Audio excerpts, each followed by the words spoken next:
Qual a diferença? Masculinidade e feminilidade definidos de acordo com a Bíblia. John Piper. Prefácio.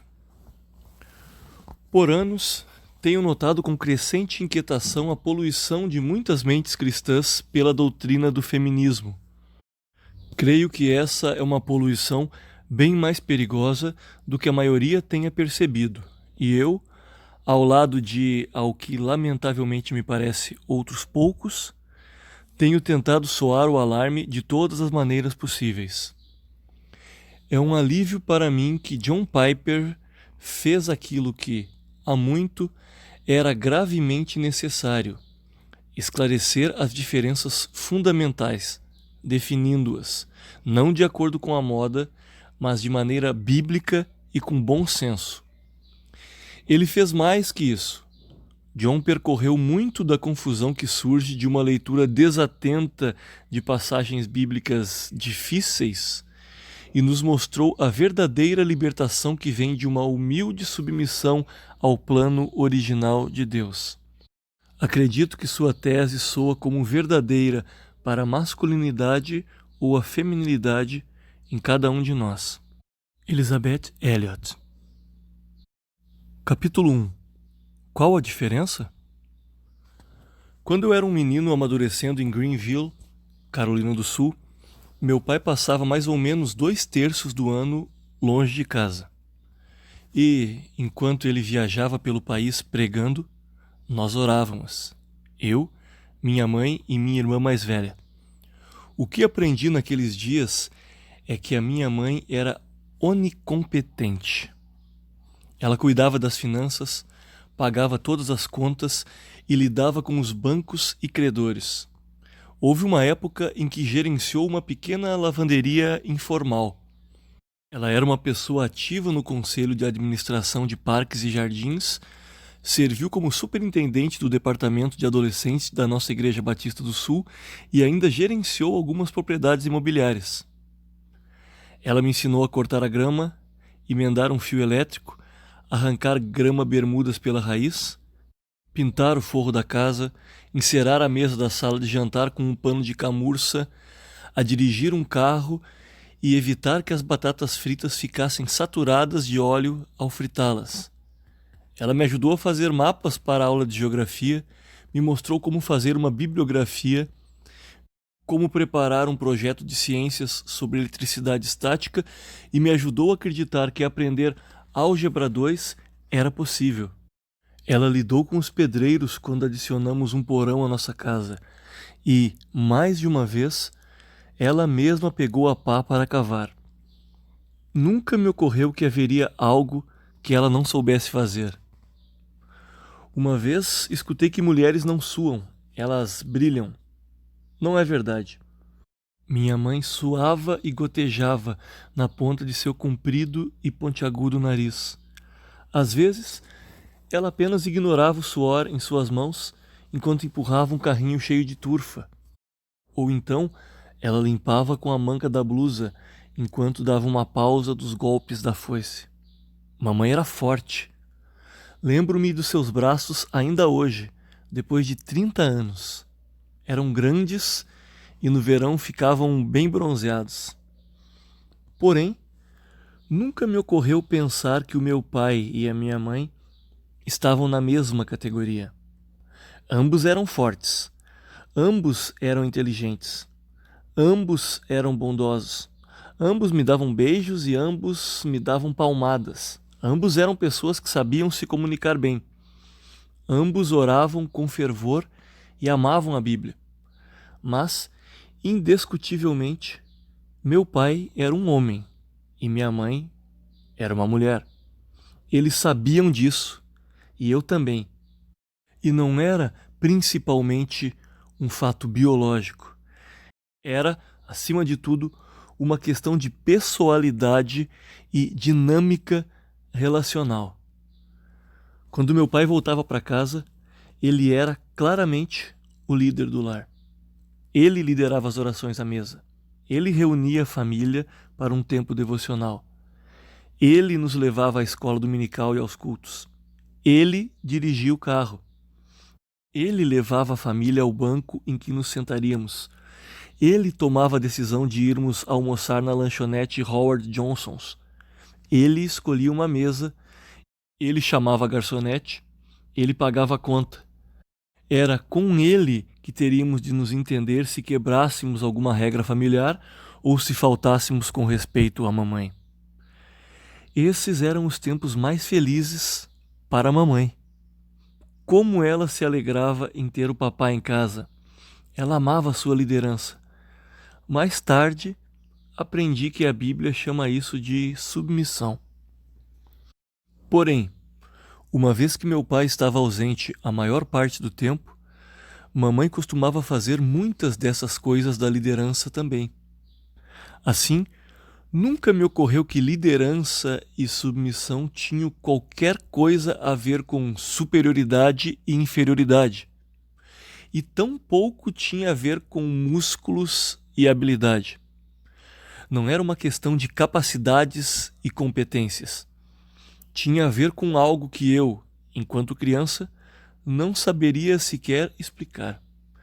E demorei muito a entender isso como parte da bondade de Deus ao nos criar como macho e fêmea. Tinha a ver com algo muito profundo. Eu sei que o ritmo específico de vida que havia em minha casa não é o único jeito certo, mas ali existiam dimensões de realidade e bondade que deveriam estar presentes em todos os lares. De fato, elas deveriam estar, de diversas formas, em relacionamentos maduros entre homens e mulheres. Digo deveriam estar porque agora vejo que estavam enraizados em Deus. Ao longo dos anos, tenho visto, na Bíblia e na vida, que a masculinidade e a feminilidade são uma belíssima obra de um Deus bom e amoroso. Ele projetou as nossas diferenças e elas são profundas.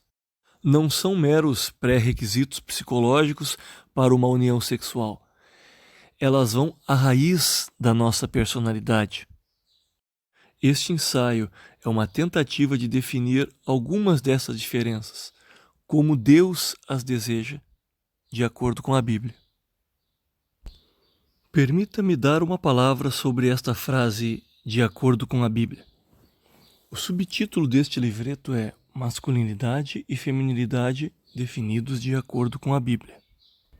O que significa é que me esforcei ao máximo para trazer o pensamento deste livro de acordo com o que a Bíblia ensina. Entretanto, ao mesmo tempo, não procurei incluir um argumento exegético detalhado para cada afirmação que faço. Existem duas razões principais que parecem justificar essa abordagem.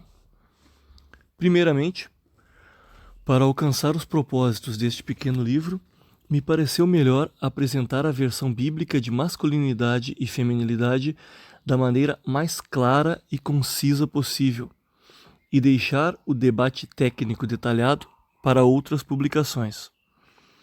Assim, este livro foi escrito originalmente como um dos capítulos de uma grande coleção de ensaios, recuperando a masculinidade e feminilidade bíblicas.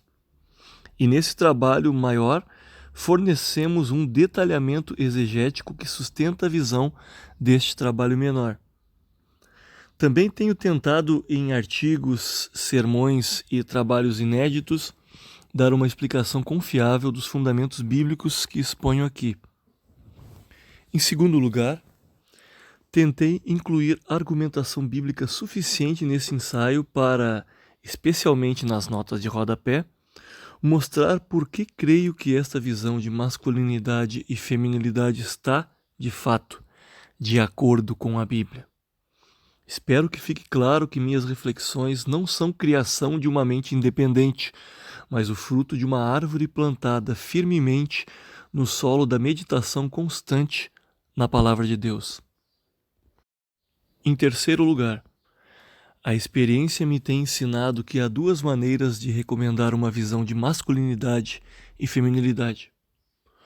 Uma tem a ver com argumentação racional a respeito de evidências factuais. Por exemplo, Um cristão evangélico quer saber se a Bíblia realmente ensina esta visão de masculinidade e feminilidade. Assim, uma das maneiras de recomendar tal visão é através de uma argumentação exegética, detalhada e cuidadosa. Mas existe outra maneira de também recomendar esta visão. Essa pessoa também quer saber: a visão é bela, satisfatória e completa? Posso viver com isso? Essa não é uma pergunta ruim. Recomendar uma verdade bíblica envolve mais que dizer faça porque a Bíblia manda. Esse tipo de recomendação pode resultar em um padrão de obediência que é tão relutante e tão vazio de prazer e disposição fervorosa que, no fim das contas, não agrada a Deus. Portanto, existe uma segunda tarefa necessária para conquistar pessoas para uma visão de masculinidade e feminilidade. Não deve ser apenas pela exegese, mas deve haver também uma forma de retratar a visão que satisfaça tanto o coração quanto a mente. Ou, colocando de outra forma, precisamos recomendar tanto a beleza quanto a veracidade da visão. Devemos mostrar que ela não é apenas certa, mas também é boa. Não é algo apenas válido, mas também valioso. Não apenas correto, mas também admirável. Este pequeno livro é destinado principalmente para se encaixar na segunda categoria. Não apenas, mas principalmente. Ele foi projetado para mostrar que a nossa visão de masculinidade e feminilidade é um dom profundamente satisfatório da graça de um Deus amoroso que tem em seu coração os melhores interesses para as suas criaturas. Esta visão não é onerosa ou opressiva. Ela não promove orgulho ou autoexaltação. Está em conformidade com o que somos, segundo o bom propósito de Deus. Por isso, ela é satisfatória no sentido mais profundo da palavra. A tendência hoje é enfatizar a igualdade dos homens e das mulheres, minimizando o significado único de nossa masculinidade e feminilidade. Porém, essa depreciação da personalidade masculina e feminina é uma grande perda. Está cobrando um alto preço de gerações de jovens, homens e mulheres que não sabem o que significa ser um homem ou uma mulher. Hoje, a confusão quanto ao significado da personalidade sexual é epidêmica. A consequência dessa confusão não é uma harmonia livre e feliz entre pessoas sem gênero se relacionando, com base em competências abstratas. Geralmente, a consequência é maior número de divórcios, maior homossexualismo, maior abuso sexual, mais promiscuidade, mais inaptidão social, mais sofrimento emocional e suicídios, que vêm com a perda da identidade dada por Deus. É uma notável e reveladora observação que as feministas cristãs contemporâneas dediquem pouca atenção à definição de feminilidade e masculinidade. Pouca ajuda é dada a um filho que pergunta: pai, o que significa ser um homem e não uma mulher? Ou a pergunta de uma filha: mãe, o que significa ser uma mulher e não um homem? Hoje, grande quantidade de energia está sendo gasta para minimizar as distinções entre masculinidade e feminilidade. Mas não ouvimos muito ao que masculinidade e feminilidade deveriam nos inclinar. Estamos à deriva em um mar de confusão sobre os papéis sexuais. E a vida não está melhor por causa disso. Ironicamente, Os pensadores mais argutos reconhecem como masculinidade e feminilidade são essenciais para a nossa personalidade. Ainda assim, o significado de masculinidade e feminilidade é visto como inatingível. Por exemplo, Paul Jewett, no seu perspicaz livro O Homem como Macho e Fêmea, argumenta persuasivamente que nossa masculinidade e feminilidade são essenciais, não apenas periféricos, em nossa personalidade. A sexualidade permeia a existência individual em seu mais profundo. Condiciona cada faceta de nossa vida enquanto pessoas. Assim como o ego está sempre consciente de si como um eu, da mesma forma, esse eu está sempre consciente de si, percebendo-se como ele ou ela. Nosso autoconhecimento está indissoluvelmente ligado não simplesmente com o nosso ser humano, mas com o nosso ser sexual também. Em termos de humanidade, não existe eu e tu per si, mas somente o eu, que é macho ou fêmea, confrontando o tu, o outro, que também é macho ou fêmea. Para mesmo efeito, ele também cita Emil Brunner. Nossa sexualidade penetra até o mais profundo solo metafísico de nossa personalidade. Como resultado disso, as diferenças físicas entre homem e mulher são uma parábola das diferenças psíquicas e espirituais de uma natureza última. Após ler essas declarações surpreendentes a respeito de quão essenciais masculinidade e feminilidade são à nossa personalidade e como a sexualidade condiciona cada faceta da nossa vida, é impressionante ler que Jewett não sabe o que masculinidade e feminilidade são. Ele diz: alguns, pelo menos entre os teólogos contemporâneos, não têm tanta certeza se sabem o que significa ser homem em distinção a uma mulher ou uma mulher em distinção a um homem. E porque o escritor compartilha dessa incerteza, decidiu contornar a questão da ontologia nesse estudo. Toda atividade humana reflete uma distinção qualitativa que é sexual por natureza. Porém, em minha opinião, tal observação não oferece nenhuma pista do significado final dessa distinção. Pode ser que nunca saibamos o que, em última análise, ela significa, mas, pelo menos isto parece claro. Entendemos a diferença, o que significa ser criado como homem ou mulher, somente quando aprendemos a viver como homem e mulher em uma verdadeira parceria de vida. Com certeza, isso é muito triste. Sabemos que a sexualidade permeia a existência individual em seu mais profundo. Sabemos que condiciona cada faceta de nossa vida enquanto pessoas.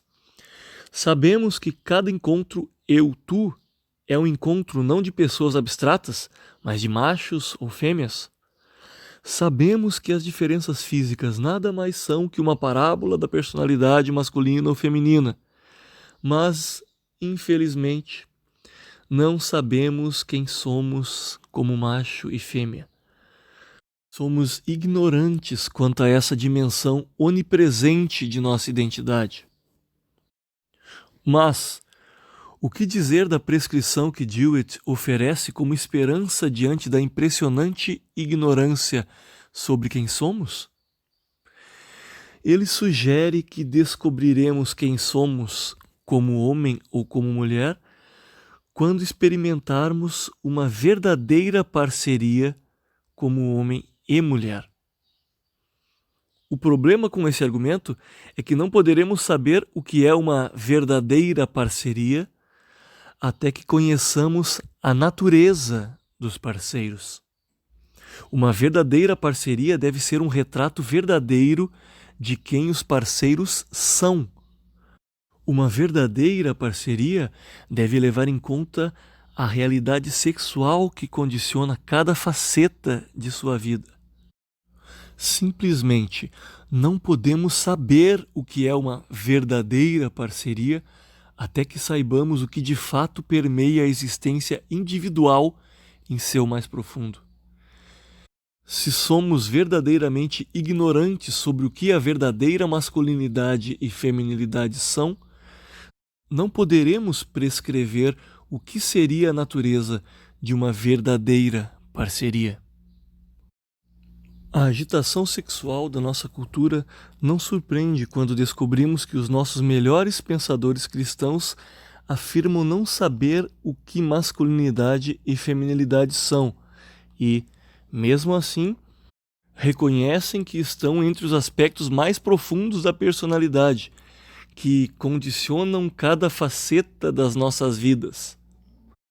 Como pais podem criar as suas filhas para que sejam mulheres e seus filhos para que sejam homens, quando nem os principais mestres da igreja sabem o que masculinidade e feminilidade são?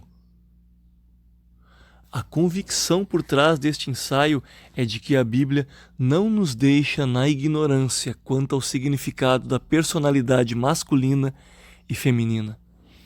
Deus não colocou em nós uma dimensão totalmente penetrante e totalmente condicionante da personalidade para depois esconder o significado da nossa identidade. Ele nos mostrou na Escritura a beleza da masculinidade e feminilidade em uma harmonia complementar. Ele nos mostrou as distorções e mesmo horrores que o pecado produziu na masculinidade e feminilidade caídas. E ele também nos mostrou o caminho da redenção e cura através de Cristo. É claro que vemos como em espelho, obscuramente. Nosso conhecimento não é perfeito. Sempre devemos estar abertos a receber nova luz.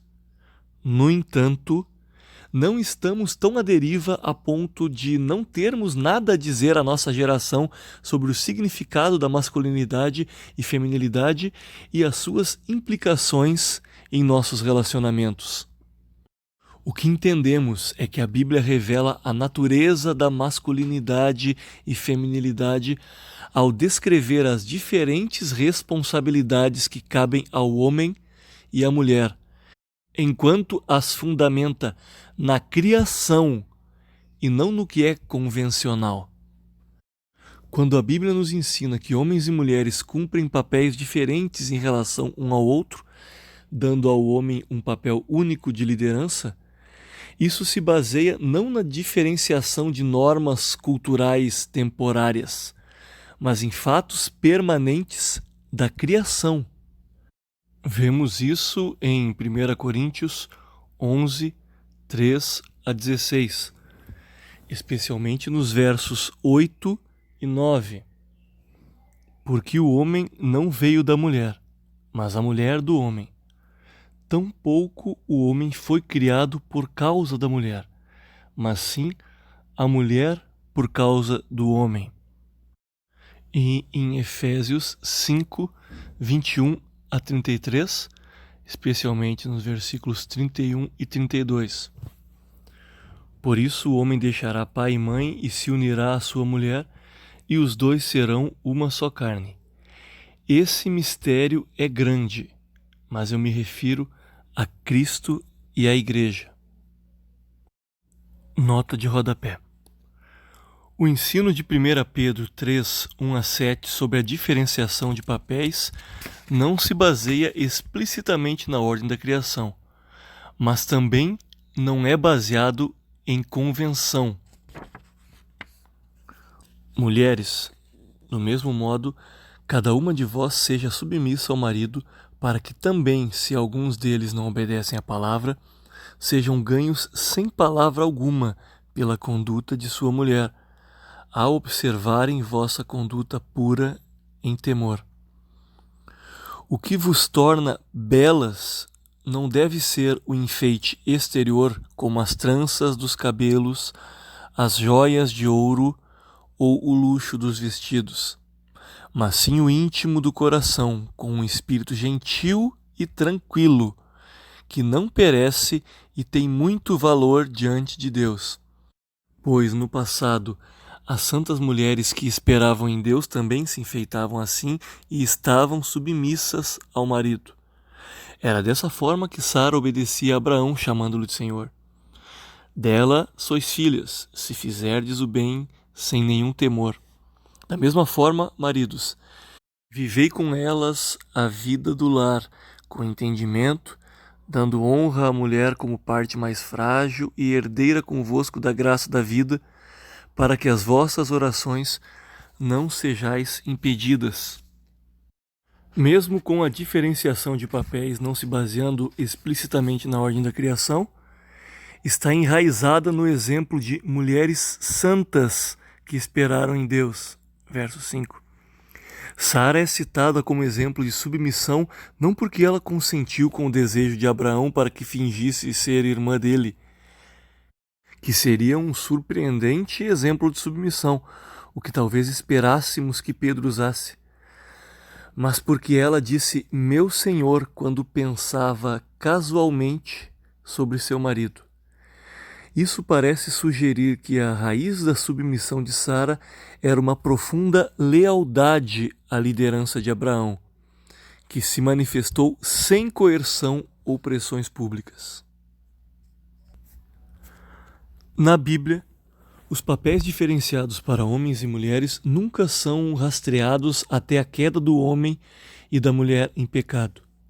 Em vez disso, o fundamento dessa diferença pode ser traçado até o Jardim do Éden, antes do pecado ter deturpado nossos relacionamentos. Os papéis diferenciados foram corrompidos, não criados pela queda. Foram criados por Deus. Isto me leva a mais uma tentativa de dar pelo menos uma definição parcial de masculinidade e feminilidade. Esse é um empreendimento arriscado. Cada palavra que escolhermos poderá ser mal interpretada. Leitores contrários poderão tirar conclusões precipitadas sobre implicações práticas que não estão implícitas. Peço simplesmente que seja aplicado aquele grande princípio que rege uma boa crítica. Antes de examinar a posição do autor, expresse o entendimento dela de uma maneira que ele aprove.